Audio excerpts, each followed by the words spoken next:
As you know, mga kababayan, ngayong araw na to, pinagpapatuloy ng Committee on Good Government and Public Accountability yung investigation sa paggastos ni Inday ng confidential funds. Nagpadala po si Inday ng representative na abogada. Manang-mana po kay Inday. Ayaw din manumpa na magsasabi ng tapat. Inalayas ng mga congressmen. Unang-una niya, hindi ka naman namin imbitado. Nagpapagang mga balita at pagtalakay sa mga isyu ng lipunan. Pulsa! Opinyon, banat at paglalantad sa katotohanan. Pulsa! What you see is what you get. You decide. Tapos, pangalawa, ayaw mong manumpa na magsasabi ng tapat. Ayan ba? Si Attorney Emily Torintira, Chief Legal Counsel daw siya, mga kababayan ni Inday. Ayaw manumpa. yun siguro din yung instruction, mga kababayan ni Inday. Sabi ng mga kongresyon, bawal man niya dito magsalita na hindi nanumpa. Ngayon, 4 sa mga opisyal na matitigas ang ulo, kinontempt na po ng ating mga magigiting na congressmen. Kasi kung ano-ano mga palusot po, yung nilagay sa excuse letters nila.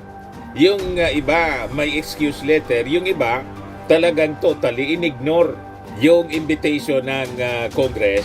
Kaya kinontempt na sila. But before ko, mga kababayan, ibigay sa inyo yung full story ng mga balitang yan kasi takang-taka po si Congressman Valeriano ng Maynila. Grabe yung paglobo ng paggastos ni Inday po.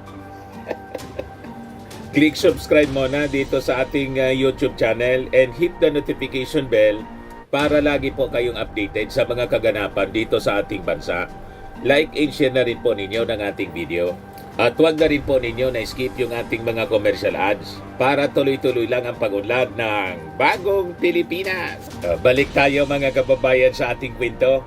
Nagpalabas po ng matigas na warning, matapang na warning si Committee Chairman Joel Chua.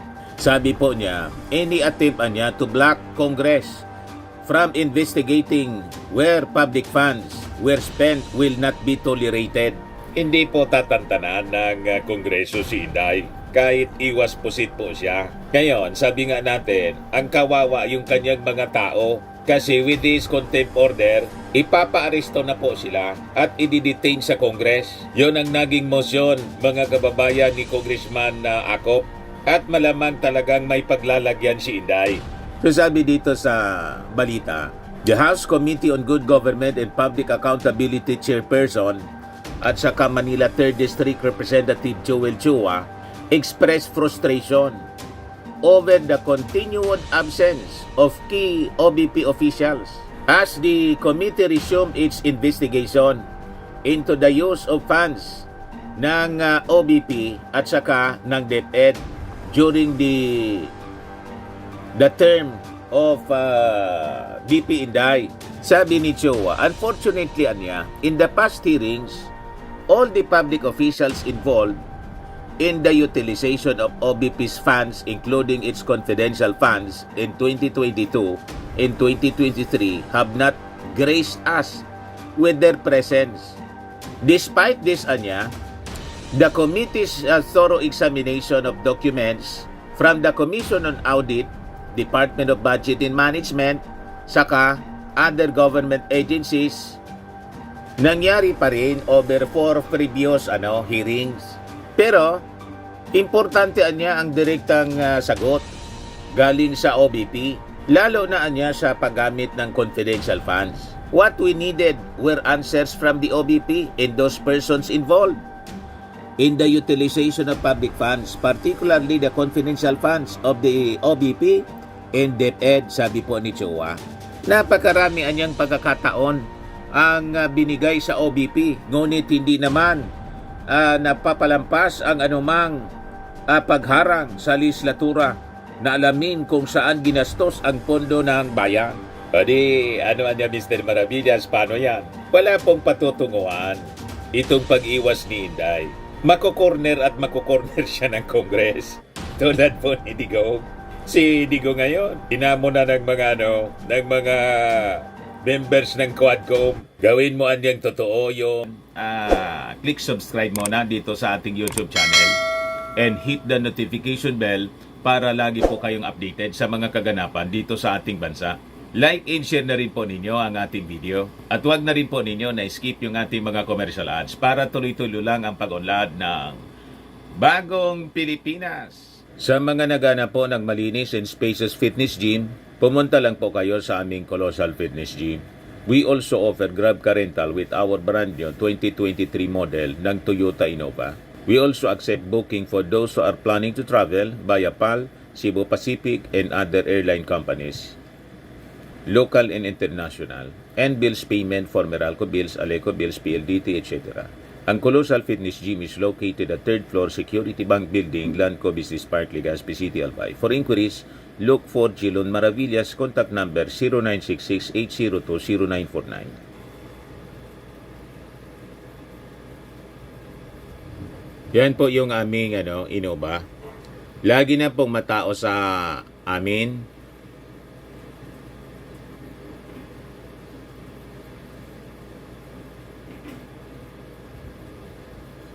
Yan po mga bagong clients namin.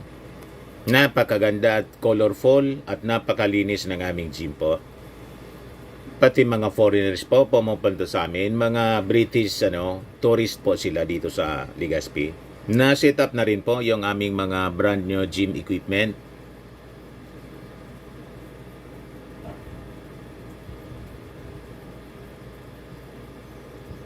May treadmill na rin po kami. Ito naman po yung bago naming product na binibenta online. Eye Glow Serum, whitening po siya. Tingnan ninyo yung epekto sa aking anak na architect before and now. Yung mga inquiries po ninyo, dumiretso na lang kayo sa kanyang Facebook account, Riz Maravillas. Ito naman po, Firmax Firming and Lifting Cream. Pinapahid po sa mga pulses in affected area. Mainam po sa paninigas ng mga kasukasuan. Ito naman po, Automax Radiant Serum. Sa mukha naman yung application, anti-aging po siya. You will look 10 years younger than your age. Sa mga cancer patients naman po, baka lang gusto ninyo itong itry. Neng siya red mixed fruit drink. Hindi mo po siya gamot, food supplement siya. Kaya lang, gawa siya mga kababayan sa goji berry. Yung goji berry, may anti-cancer properties. O ngayon, yung mga inquiries ninyo, dumiretso na lang kayo sa aming messenger sa Facebook para masagot namin agad. Ayos pa? Ayos na ayos niya, Mr. Maravilla. Kung banta mo na sipain kami, hindi mo niya kami masisipa. Kung nandyan ka, pumunta ka dito sa amin. Umarap ka sa Quadcom hearing at subukan mong sipain kami. Nagagawa talaga ng katapat po yung mga Duterte. O ngayon, iniintay natin kung ano yung sunod na sasabihin mga kababayan ni Digong. Kasi inamo na siya ng Congress, ng Quadcom, magpakalalaki ka niya. Madaling sabi, pag hindi siya umarap, tingin sa kanya ng mga members ng Quadcom po, bayot.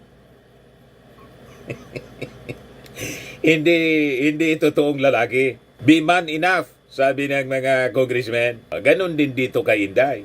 Unti-unti na sila mga kababayan na nakukorner. No amount of squid tactics ang uubra mga kababayan dito. Ngayon, ang kinontempt yung mga tao ni Inday. Ang sunod niyan, si Inday na. Alangan man po, irespeto pa mga kababayan si Inday. Pati si Digong po, ang tingin ko, ganun din ang direksyon. Hindi man ninirespeto yung Congress, irespeto mo pa. Kaya nagparinig na po yung Quadcom. Ang pagrespeto niya is a two-way street. Hindi yung gusto mo, ikaw lang yung irespeto. Pero kami ayaw mong irespeto. O di ba? In like manner. Kasi halos pari-pari yung members po ng Quadcom at saka nitong Committee on Public Accountability and Good Governance. Ganon din po. Ganon ang rules mga kababayan ng Congress. O ito na yung mga mga opisyal ni Inday na kinontempt Dahil sa ulit-ulit mga kababayan na pag-ignore sa summons ng Kongreso into the alleged misuse of confidential funds, yung investigation. Ang mga na-contempt ay 4 po na mga officials ni Inday. OBP Assistant Chief of Staff and Bids and Awards Committee Chair Limuel Ortonio, Special Disbursing Officer Gina Acosta, former Department of Education Assistant Secretary Sunshine Fajarda, at saka si former Special Disbursing Officer Edward Fajarda. The committee approved a motion to keep them in detention until the final report is submitted to the plenary. So ipaparesto na po sila. Wanted sila, puganti ngayon. Tulad mga kababayan ni Atty. Harry Roque, pugante. Kaya pag tiningnan ninyo po, pinanood ninyo yung mga videos ni Atty. Harry Roque, nangingitim na po yung mata. Parang hindi na po natutulog ng maayos. At lalong nangayayat po. Hindi na po siguro makakain ng maayos. Unang-una, hindi siya makapaghanap buhay. Kasi nagtatago. Hindi man po pwede na bambuhay ka magtatago. Yun din po ang mangyayari dito sa mga opisyal ni mga opisyal ni Inday. At mismong si Inday. Pasasaat, aabutin sila mga kababayan ng kamay ng batas. 'Di ba? No one is above the law. O ito po mga kababayan, si Attorney Emily Torinteria, OBP Legal Counsel po, pinalayas. Pinalayas siya. Hindi ayaw mo manumpa na magsabi ng tapat. Bawal ka niya dito. O ito po, mga kababayan, lahat take os. Siya ayaw mag-take os. Unang-una, sabi ni Congressman Paduano, hindi ka man niya imbitado rito. Bakit ka niya pumunta rito? Pagkatapos, ayaw manumpa po. Panoorin natin, mga kababayan. Do you Ayan. swear to tell the truth, the whole truth, and nothing but the truth in this inquiry, Your Honor? I do. The oath has been administered for the resource persons, Ms. Rabago, Mr. Tenido, Attorney Sanchez, and Ms. Villa del Rey. However, Attorney Emily Torrentira refuses to take her oath, Your Honors. Ayan. Ayaw. Parang si Inday. Mana ka, Inday? Chairman, I'm just wondering why attorney, what's the name of that person? Attorney Emily Emily Torrentira, Your refuses to Honor. raise her hand for the oath taking. Can we ask her why she refuses to take her oath? May I, Mr. Chair? You can Your all sit down, Honors. ma'am. Upo na po. Thank you. Bakit daw po ayaw ninyo mag-take ng oath? No, Your Honor, I am not refusing to take the oath. Prior to being asked to take the oath, I was trying to explain, Your Honor, that I am not an invited resource person. Second, that I have only been asked now to explain why there was no receipt for subpoena for the persons who are not present here. That is what I am trying to say, Your Honors, respectfully. I just wanted to explain that as part of the Legal Affairs Division of the office, I wanted to explain why we did not receive. In accordance with the rules governing inquiries in aid of legislation, wherein the rules of court suppletorily applies, Rule 14 in relation to Rule 21 of the Rules of Court, Your Honors, personal service must be made to resource persons who are being issued subpoena. With that, Your Honor, they being not present in the office at that time, no person can receive on their behalf, and hence there will be no proper service. Respectfully, Your Honors.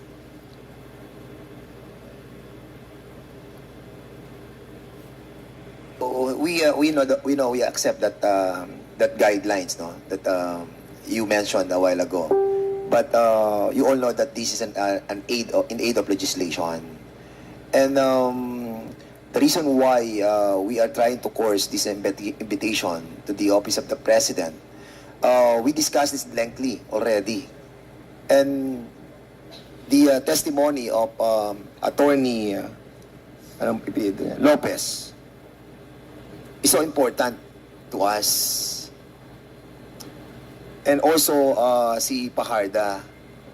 And I think, Mr. Chairman, with this kind of explanation that being manifested by Attorney Tolentino, as much as we accept that that premise of her, but somehow we are all guided with moral decency, no? That somehow, sana Mr. naman, Chairman. umattend naman po sila dito kahit na sabihin po natin that Si Paduano Kaya po, umusok uli.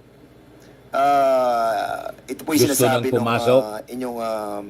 inyong minention a while ago, but I think somehow sa akin personally that is not accepted. And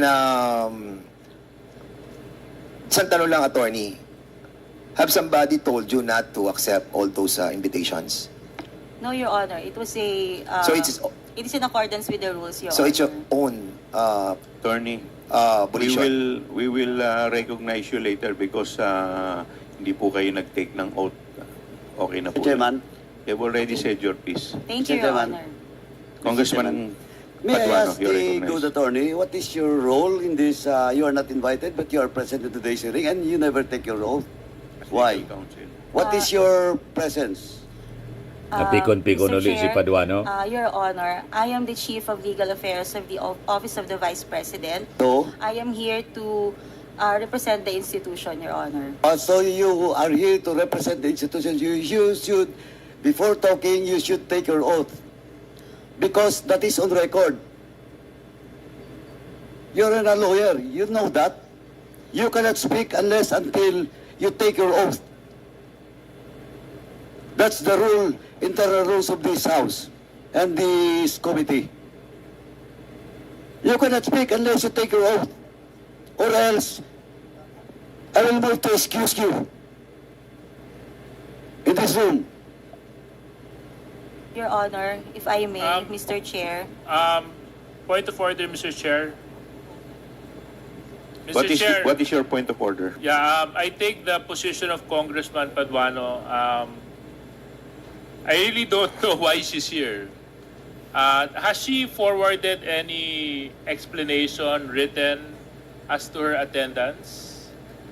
And then, Mr. Comsec. Chairman, Mr. No, Chairman, Mr. Chairman. Mr. Chairman, a while ago, she was trying to tell us that she is the representative of the Office of the Vice President. And if you are the representative of the Vice President, you have this reason to take your oath as well. Yeah, but other than that, Mr. Chair, before we can even proceed to asking her to take her oath, has she communicated officially to the committee that she is indeed representing the Office of the Vice President? Is there any letter that whereby Attorney Tolentino is given authority to represent the Office of the Vice President, Comsec? None, Your Honor. Did you submit your authority? If I may, Your Honor, respectfully. Yes, please. Mr. Chair, can we just call for a 5-minute suspension? Kausapin muna natin kung ano ba talaga kasi So, in-excuse na po. isang individual na nagpakilala Madaling na sabi, Attorney Tolentino. pinauwi. Yun lang po, Mr. Chair. Thank you. Unang-una, hindi man siya imbitado. Pangalawa, ayaw man mag-take oath. Manang-mana ka, Inday po. O ngayon, balikan natin mga kababayan, yung mismo ng investigation. T23, sir, yes. Few consultants only. More on contract of service personnel, Your Honor. Again, For consultancy, Your Honor, only few consultants were hired. Most charges under the professional services are from personnel under contract of service. Contract of service. Tapos, bakit po kayo nag-hire ng auditor kung mayroon namang COA? Ano pang ino-audit po ron? No sir, hindi po kami nag-hire ng auditor. Ang auditing services po na nandito is for the expenses incurred ng COA resident auditor sa OBP. Okay. Mr. Chair, habang umuusad ang ating discussion tungkol sa pagwaldas ng OBP ng pera ng taong bayan, Pagwaldas? dumarami ang mga katanungan at ni isang sagot o paliwanag ang ating hindi natin nakukuha. Kagaya nito, gumastos ng mahigit 44 million ng OBP sa other professional services na hindi man lang pinangalanan ng OBP. As far as I am concerned and I believe the Filipino people agree, is that aside from auditing and consultancy services, there is no other professional services needed. If indeed such professional services were not tainted with fraud or malice, then the OBP should have at least provided an item describing such. Mr. Chair, nakakaduda ito. Hindi lamang barya yung 44 million na pinagpagura ng taong bayan para lang gastahin ng basta-basta ng OBP. Ma'am, dito naman po tayo sa susunod na line item, financial assistance.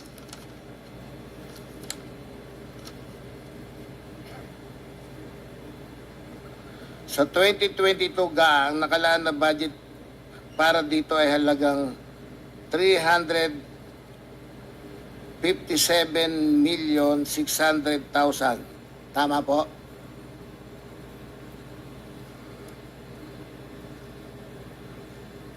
Your Honor, under the assistance subsidy GAA 20. account, Financial Assistance Subsidy. Apo. GAA 2022. there's 357,600,000. for 2022, Your Honor, our records is 378,820,757 pesos and 65 centavos, Your Honor. Yan po yung na-consume. Yes po, Your Honor. Pero yung nasa GAA 2022, 357,600,000. Tama po, Your Honor. So, Comsec, ano yung slide para makita rin po ni Miss Villa Del Rey.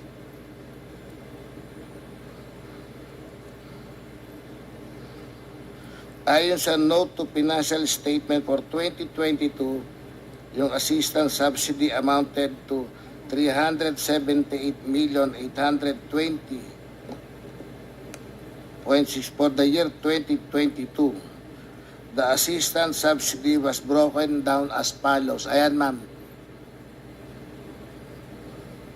On the other hand, under Note 18.18 of the Notes to Financial Statement, subsidies other consisted of the following. Comsec, merong, ayan. Medical, burial assistance, ayan ma'am, tuloy-tuloy na yan. Mr. Chair, once again, an examination of the figures clearly indicates that the OBP exceeded its budget allocation for 2022 on the item of assistance subsidy. While OBP extended assistance and provided subsidies in the form of financial, medical, burial, educational, and livelihood assistance, it cannot go unnoticed that the OBP must be limited to the budget allocated for this specific purpose. The sole discretion on the part of the OBP cannot be misconstrued to be an act of liberality or generosity, as it cannot decide whimsically on how to spend the people's money, especially considering that it is beyond what is allocated. Sumobra? Again, it appears that the OBP exceeded its budget allocation for year 2022. Tama po ba, ma'am? Mr. Chair, may I be recognized? 357,600,000 yung nasa GAA, ang nagamit 378,820,757. What is the pleasure of Attorney Sanchez? Mr. Chair, may I be recognized to respond to the question, Your Sige Honor? po. Sige, you are recognized. Yes, thank you, Mr. Chair. Mr. Chair, for 2022, we received a supplemental budget from the DBM covering financial assistance and subsidy, Your Honor. In addition, Mr. Chair, under the GAA, the government agency has the authority to modify a certain amount of up to a certain extent its budget, provided that we stay within the PAP of the account, Your Honor. Hindi ma'am, wala naman pong problem doon. Sinasabi ko lang po, nung GAA 2022, ang original budget is 357,600,000. Ang na-consume is 378. May supplemental pero kinulang talaga yung 357. Tama po. Yes, Your Honor. Ano ulit yung proseso sa paghahanda ng budget allocations? Ma'am, si Miss Villa del Rey ulit. Ma'am, ano ang proseso sa paghahanda ng budget allocation? Miss Villa del Rey. Your Honor, based on historical data, Based on historical data. Sino-sino yung mga taong involved sa decision making o sa approval? CBP. Your Honor, Sino-sino pa yung mga taong involved sa decision making o sa pag-approve ng budget? for the project proposal, Your Honor, Is the it Vice is President. not only the Vice President, we have the Budget Officer, we have the Planning Officer, and with the Director for APSO, and also the top management, Your Honor. For the year 2023, the budget allocated to financial assistance subsidy ay tumasa halagang 920,800,000. This is almost 157% increase o halos 2 times na increase po ito. Tama, ma'am?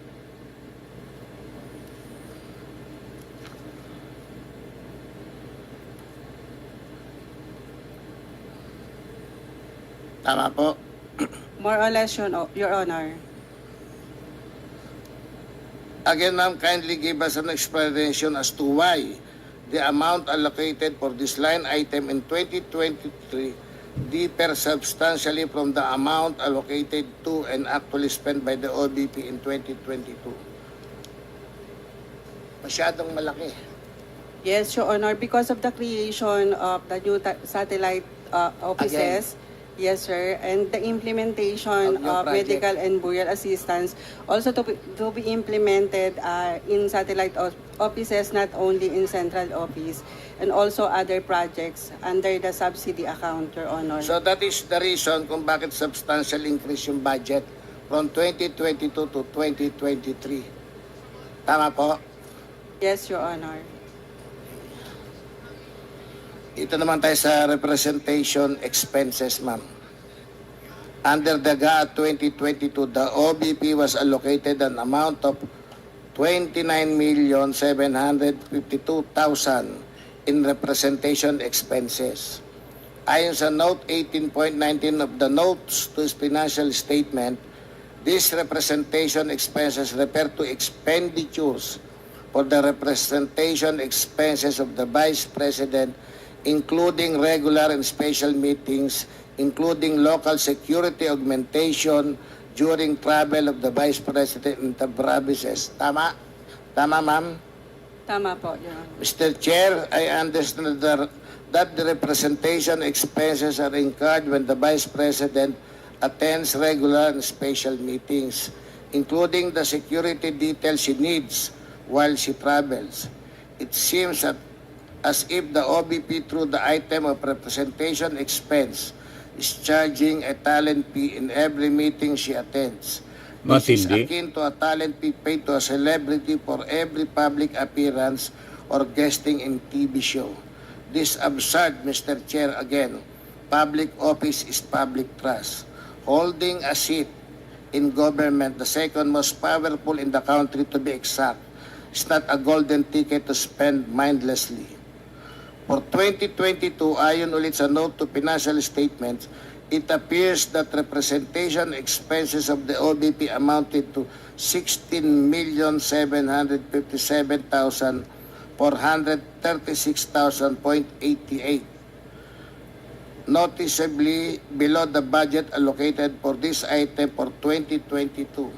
Tama, ma'am? Ibig po ba sabihin hindi nagastos lahat ng budget allocated for representation expenses? Yes, Your Honor. 16. Meron pong 12,994,563.12 na hindi ginastos ng OBP for representation expenses noong 2022. Tama, ma'am?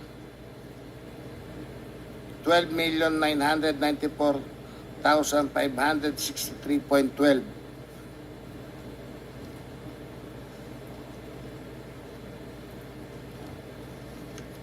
Tama po, Your Honor. Nevertheless, despite the fact that OBP did not spend what it anticipated to spend in 2022, sa GAA 2023, ang nakalaad na budget for representation expenses became 79,310,000 or an increase of approximately 168% from last year's budget. Ano po yung basihan nyo rito? May natirang ang representation expenses ng 2022 and yet sa 2023 mas malaki yung request nyo, 168% compared to 2022. Sige.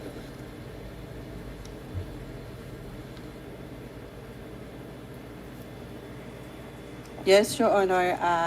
The significant increase is based on the expansion of the office with the 10 satellite offices and 2 extension offices in addition to the central office, Your Honor, for the representation expenses of the Vice President. Pero ma'am, 2022, natirang kayo ng budget sa representation expenses. Siya na rin po ang Vice President nung kalahating taon. Yes, Your Honor, it was added to the 2023 GAA as continuing appropriation. Sige, siguro Mr. Chair, tuloy ko na lang for second round. Medyo mahaba na yung tanong ko. Thank you, Mr. Chair. Thank you, Madam. Thank you.